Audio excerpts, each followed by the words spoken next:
Hello and welcome to Levant TV Headlines. The extremist Islamic State group has executed at least 30 civilians, including 2 children, in a raid on a village in Syria's central province of Hama. Kuwait has opened an international donors conference for Syria with a pledge of $500 million in humanitarian aid as the United Nations issued its largest yet appeal for $8.4 billion. Explosions lit up the sky above the Yemeni capital Sana'a as Arab coalition warplanes pounded rebel positions in the heaviest raids yet of the 6-day-old Saudi-led operation. Saudi Arabia's Foreign Minister Saud al-Faisal says a Saudi-led alliance will pursue an offensive against Houthi forces opposed to Yemeni President Abd-Rabbu Mansur Hadi until Yemen is stable. And Iran and 6 world powers ramped up the pace at negotiations over a preliminary deal on the Iranian nuclear program as their self-imposed deadline approached. Now let's take a look at the top headlines in today's newspapers in the Middle East. Starting from the UAE, the Khalij Times leads reporting that an airstrike killed dozens of people at a camp for displaced people in northwest Yemen as Arab warplanes bombarded rebels around the country. The paper also reports that an 18-year-old Emirati, whose reckless driving caused the death of 4 teenagers and injuries to 4 others, has been ordered to pay 800,000 dirhams in blood money to the victims' families. From Lebanon, the Daily Star leads reporting that Prime Minister Tamam Salam has pleaded for $1 billion to help Lebanon cope with the Syrian refugee crisis at an international summit in the Kuwaiti capital.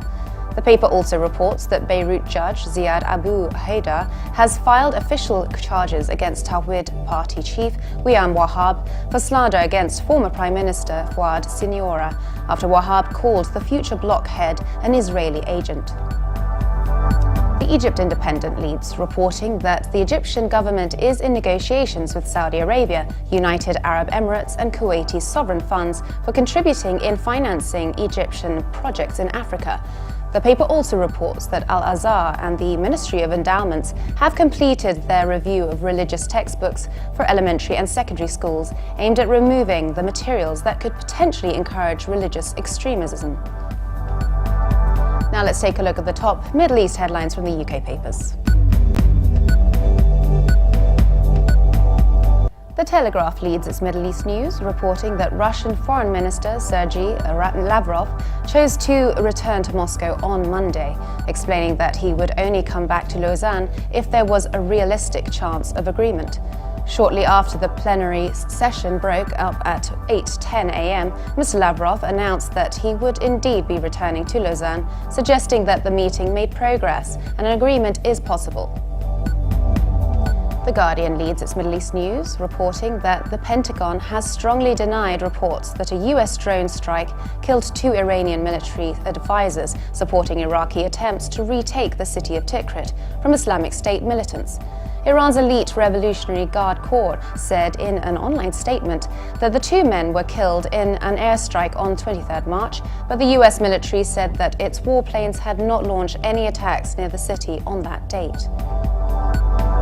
The Independent leads its Middle East news, reporting that Anonymous has vowed to wreak an electronic holocaust on Israel next week to erase the country from cyberspace. A video by the hacking group entitled Anonymous Message to Israel threatens to take down servers and websites belonging to the government, military and banks in #OpIsrael on 7th of April. Now let's take a look at the top Middle East headlines in the international papers.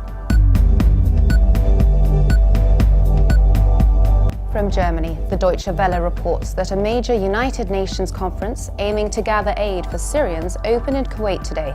The UN has made an appeal to raise $8.4 billion as experts warn of a humanitarian catastrophe unfolding in the war-torn country. And finally, the Washington Post reports that as deadline day drawed at the Iran nuclear talks, diplomats scurried to find a way out of an impasse over sanctions and research so they can make a preliminary deal by their midnight deadline. And for more updates, please visit levant.tv. Thanks for watching. Be sure to join us again tomorrow. Bye for now.